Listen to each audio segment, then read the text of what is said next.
As employees, we receive a salary in exchange for our time and our labor. But what about our emotions? Are they part of the deal as well? Ali Russell Hochschild has coined the term emotional labor after researching flight attendants, and it is all described in her book, The Managed Heart. And today we will have a look at that. Welcome to the Soft Skill channel. My name is Sebastian Jung, and in today's book review I'd like to present The Managed Heart: Commercialization of Human Feelings by Ali Russell Hochschild. Hochschild is an American professor emeritus of sociology at the University of California in Berkeley, and she is the author of several books. A recurring topic of her is emotion in a social context. This book, The Managed Heart, was published first in 1983. There was an anniversary edition in 2003 with a new afterword, and finally this edition I have here is from 2012 and it includes a new preface. I'm not sure how much the actual book itself has changed over the different editions. There are a few additional pages of bibliography for the 2012 edition, so maybe it was revised a bit there. It is an important book because here Hochschild has established the concept of emotional labor that was later picked up in a lot of other academic articles, academic works that was further researched. The book is divided into two parts and we will have a brief look at both of them. But first, let me say a few words about the preface or prefaces. As I said, the 2012 edition has an additional one. They are quite nice because they give a general introduction to the book and to the topic. The book is about how we manage our feelings, especially as part of our jobs. And in the new 2012 preface, there is a nice example that shows the strange and weird ways this can take. Imagine a poor family on the Philippines. The oldest daughter has to take care of her younger siblings, take on a kind of mother role for them, while the actual mother of that family goes to a richer Filipina household where she works as a nanny taking care of their kids, while in turn the mother from the richer family spends most of the year in Los Angeles working as a nanny for an American couple taking care of their kids. Now we move to India. Due to the local laws, surrogacy is easier to do there. So what happens frequently is that couples who have trouble getting own children from other countries travel to India and hire Indian women as surrogate mothers.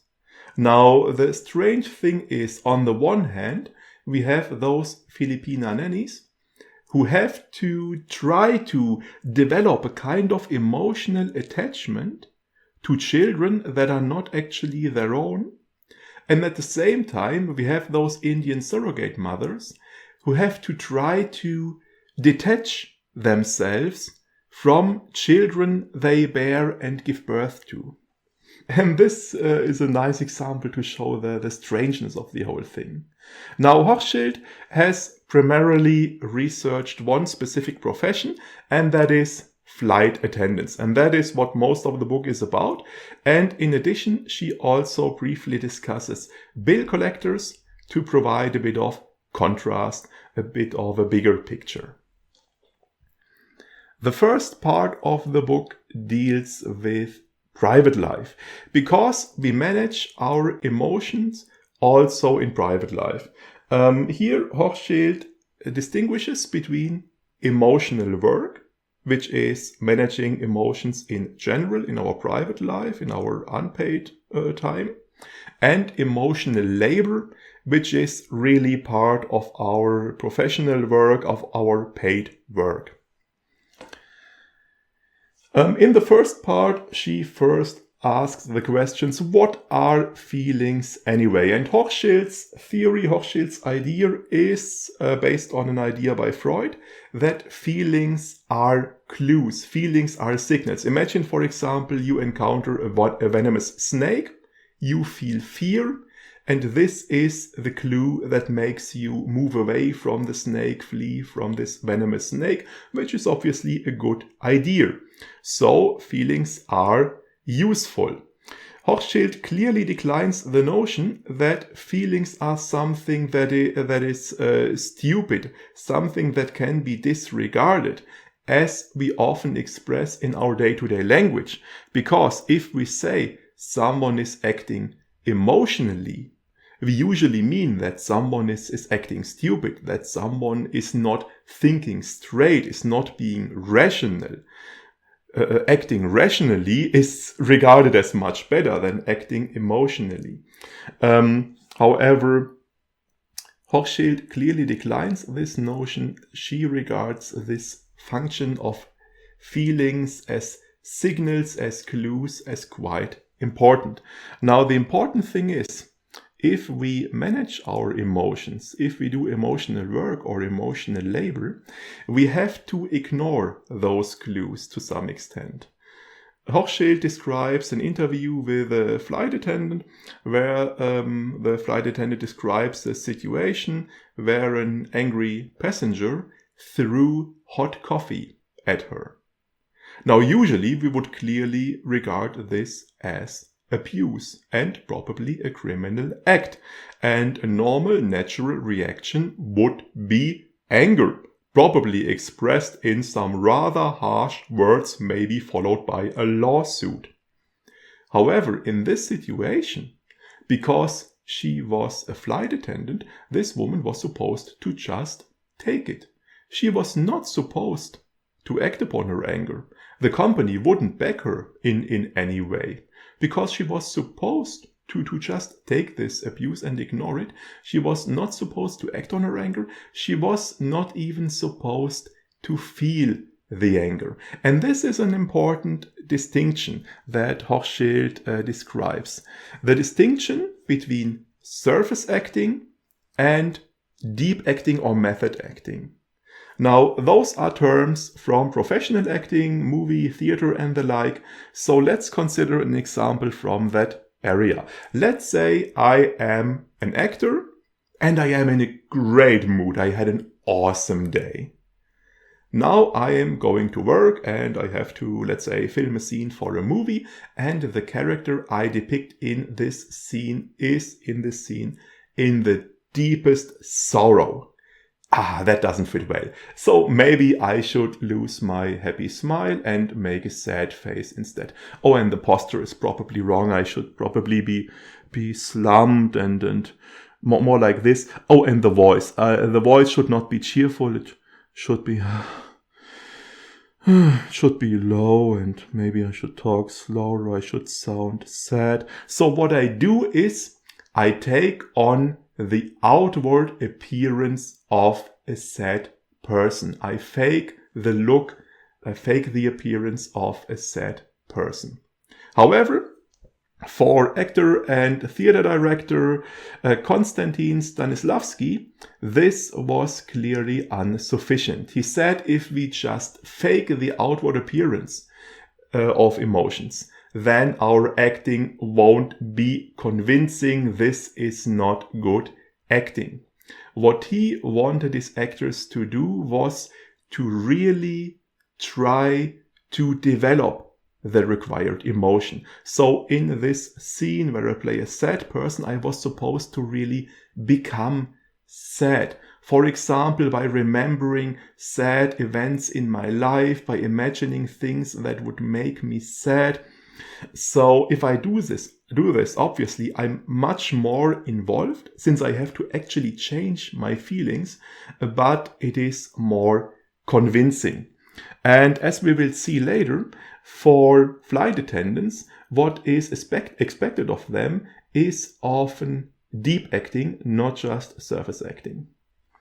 And we use both surface acting and deep acting in our day-to-day lives. Because Hochschild says, there are plenty of feeling rules in our everyday life. In social interactions, there are plenty of feeling rules. For example, there are feeling rules that deal with occasions.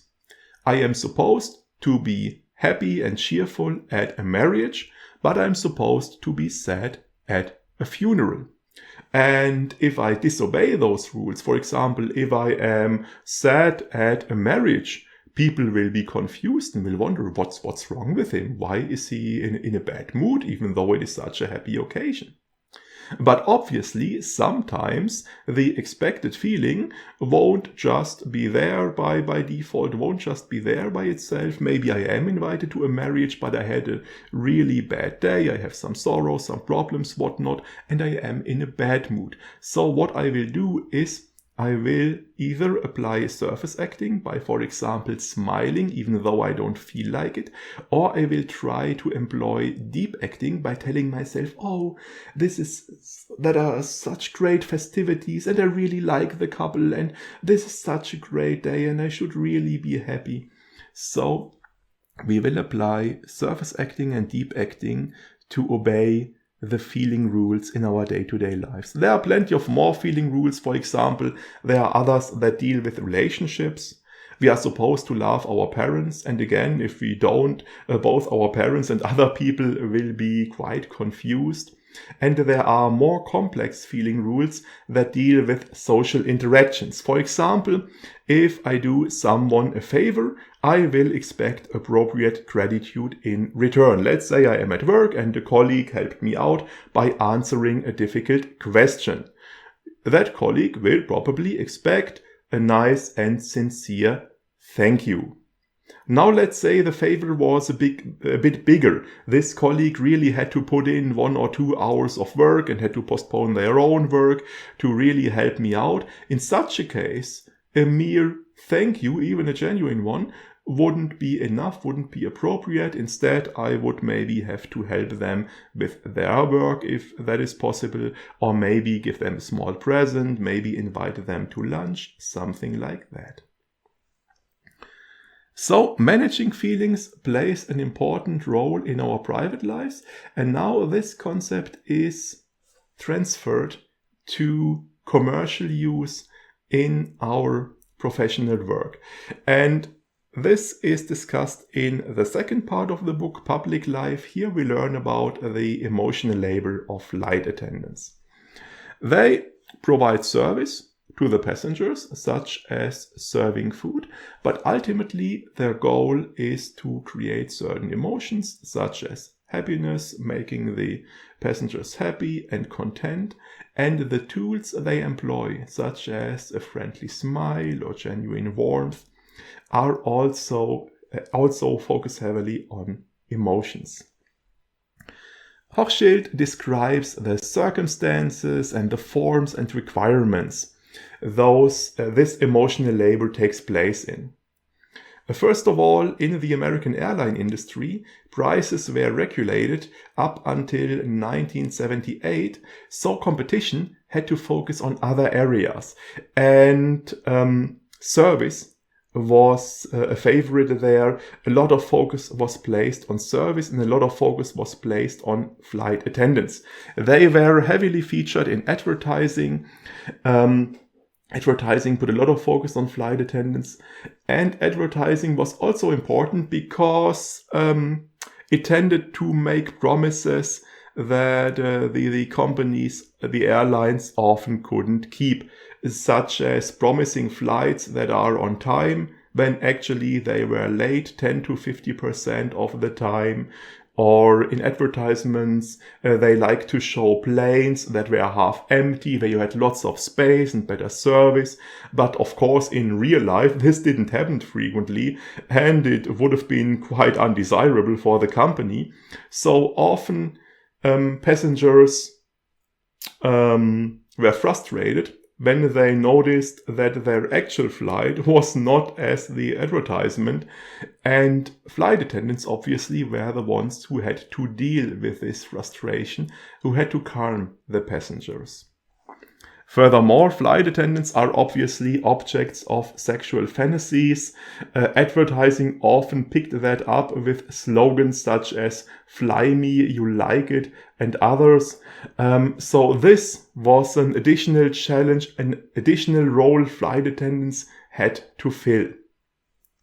And finally, from the early 70s onward, there was a speed up in the airline industry. There were more passengers per flight, more passengers per flight attendant. More work had to be done in less time, especially after prices were no longer regulated and the competition grew fiercer.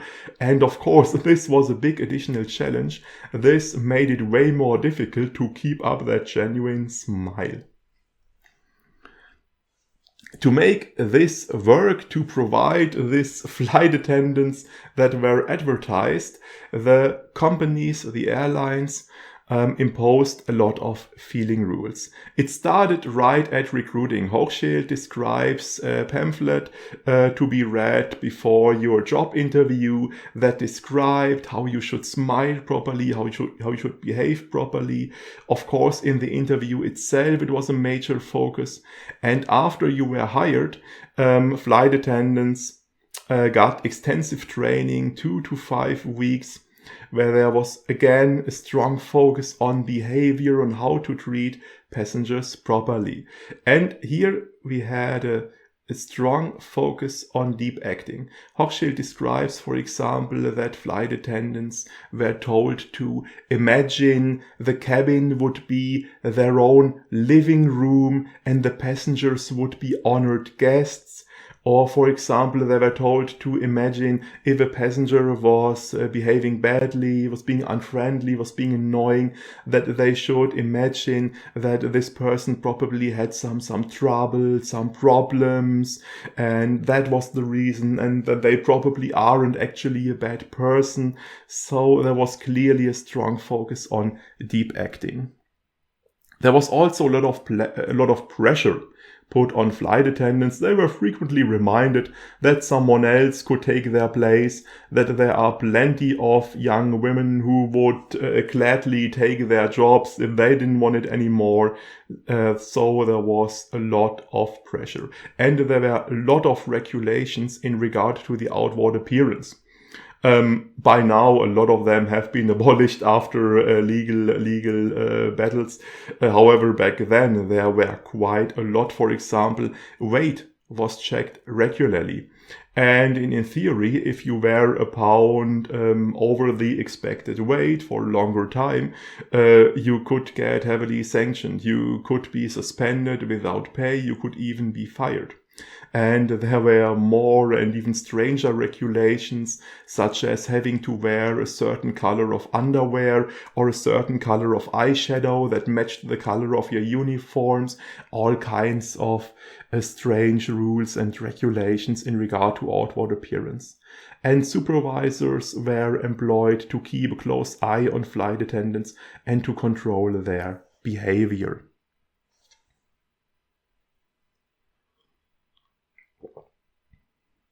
Hochschild also describes the different ways of coping with those feeling rules, with the emotional labor flight attendants employed, and the consequences, the effects it had on them. A lot of flight attendants tried to apply what they had learned in training, such as imagining that the passenger actually had a bad day and wasn't really a bad person, to manage to deal with them. Often flight attendants fell back to surface acting, so they just faked the smile instead of trying to provide this genuine smile. Especially after the speed up, especially after emotional labor became even more challenging. Strategy that is frequently mentioned in interviews with flight attendants is that they vent their anger with colleagues. So after passengers misbehave, they talk about it with their colleagues and vent their anger this way. Also often mentioned are fantasies of getting back at the passenger in some way, for example, by soiling their food in some way. There is even an example where a flight attendant describes how she acted out such a fantasy by intentionally tripping and spilling a Bloody Mary on the white pantsuit of an especially annoying passenger. Hochschild describes an interview that she did with a sex therapist who treated several flight attendants who had sexual problems. And this therapist said that the patients she treats, they became flight attendants when they were still very young, which was, of course, it was and is quite common. So their personality was still in development, and in their role of flight attendants, they had to apply and use, on the one hand, motherly care, on the other hand, sexual charms, both as part of the job. So they had to become some kind of ultra female, ideal, cliche female. And this made it difficult for them to ever really figure out who they actually are, to understand their actual feelings, their actual needs. So there is always a big risk, if you have to do emotional labor, of estrangement from your actual feelings and ultimately your actual personality. As a contrast to flight attendants, Hochschild also briefly describes the work of bill collectors, which of course goes in a somewhat different direction, because flight attendants, they have to sympathize with their passengers, even if they are annoying idiots, while bill collectors, they have to actually suppress any feelings of sympathy or understanding. Rather, they have to invoke feelings such as guilt or shame or fear in their clients in order to make them pay. So this different kinds of emotional labor obviously place different burdens on the people who have to do it. And the circumstances are quite different as well. When I discussed flight attendants, I mentioned advertising and the big impact advertising had. Now, obviously, for bill collectors, this is not the case. Quite on the contrary, Hochschild says that airlines liked to outsource bill collecting to outside agencies, so the airline themselves could maintain a positive image while the unpleasant work was done by others. And the training was also quite different. Hochschild describes a situation she observed where a new hire was sitting at a telephone and making collection calls within 1 hour after being recruited, in contrast to those 2 to 5 weeks of intensive training that flight attendants got. Now, obviously, turnover was quite high in those bill collector jobs. So we really have opposite ends of a wide spectrum here, and there are obviously a lot of jobs in the area in between. And therefore, Hochschild has stated 3 common characteristics of emotional labor. First of all, emotional labor requires direct contact, face-to-face or at least voice-to-voice, with the public, with some kind of client. Second, emotional labor requires the worker to produce an emotional state in another person, such as fear or gratitude. And finally, emotional labor allows the employer a certain degree of control over the emotional activities using, for example, training or supervision, so the employer is able to set the feeling rules. Hochschild further discusses who ends up doing emotional labor. First of all, according to her research, emotional labor, jobs that heavily rely on emotional labor, are usually middle-class jobs. And she explains that this is even reflected in the way children are raised. She says in lower-class families, parents usually teach their children to obey rules based on status. You will do this because I am your father and I say so. While in middle-class families, parents teach their children to obey rules based on emotions. You will do this because it is important to me. There is furthermore a big discrepancy when it comes to gender because way more women do emotional labor than men. 25% of men do emotional labor, but 50% of women. And Hochschild tries to figure out the reasons for that, and there are some aspects she proposes here. First of all, she says that since women are at a disadvantage in society since they lack a lot of tangible resources such as money, power, status, and authority, they have to use feelings as a resource and have to employ feelings and feeling management, especially what she calls status enhancement. Something that they can trade to men in exchange for material resources. She also points out that women and men do different types of emotional labor. Women are usually called on for the flight attendant side of things, men for the bill collector side of things. Another important difference between women and men is that women have a weaker status shield against emotional abuse. For example, female flight attendants will receive way more verbal abuse than male flight attendants. And finally, a different portion of the managed heart is enlisted for women and for men. For women, it is usually things like motherly care or sexual charms that are put to commercial use. And for men, it is, for example, the ability to wield anger and to make threats. A final interesting point in the second part of the book is the search for authenticity. Hochschild explains that authenticity has become a highly valued ideal in recent years. And I think this is still true today.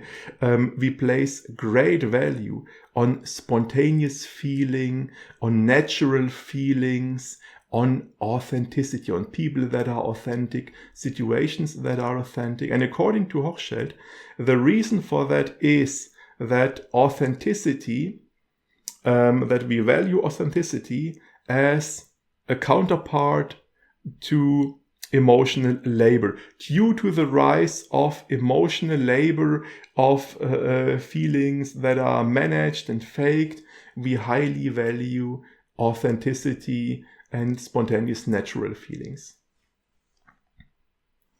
Finally, let's proceed to the critique. I think the book is a nice puzzle piece to better understand our modern world and our modern business world. I first encountered this book when it was mentioned in David Graeber's Bullshit Jobs that I reviewed earlier.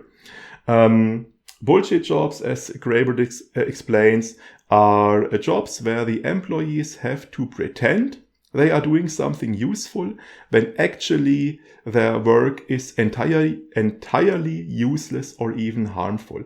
And Graeber said that this act of pretending, of faking that you are doing something useful, that this places a heavy burden on the people who have to do bullshit jobs.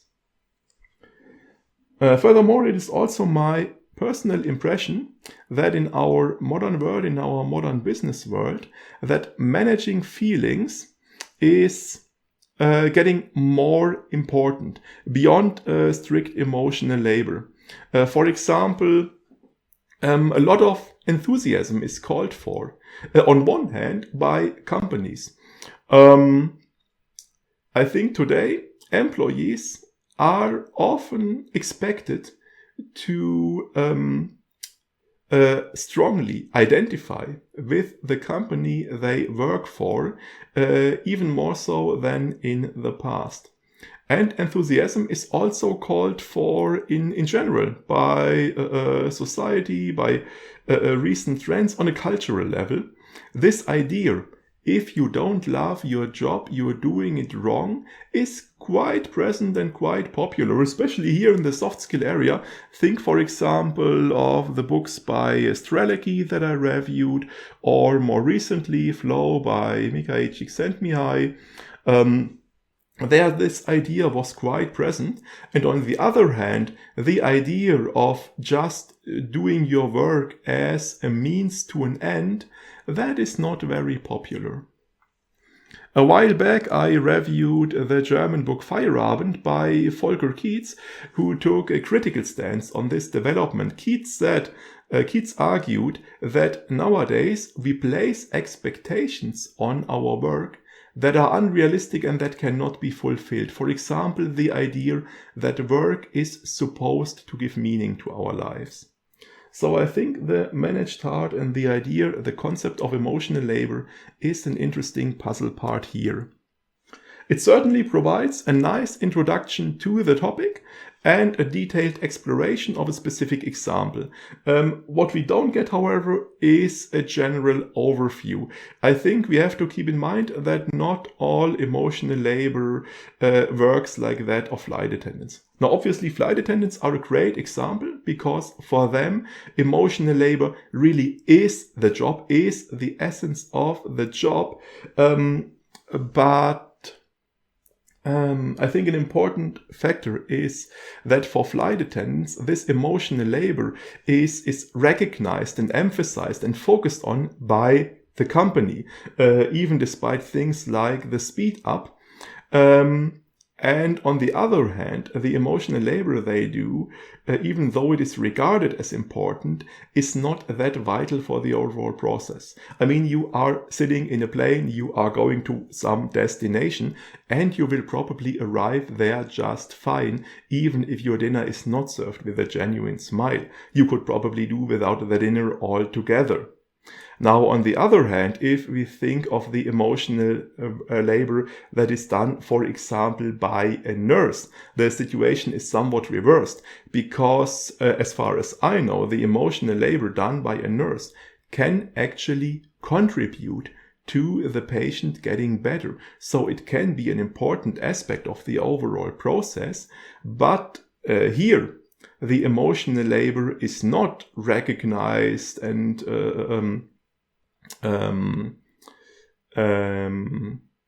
appreciated by the company, by the hospital. Quite on the contrary, it is largely ignored by the hospital because it doesn't show up on charts and statistics, so it is not regarded as anything of value.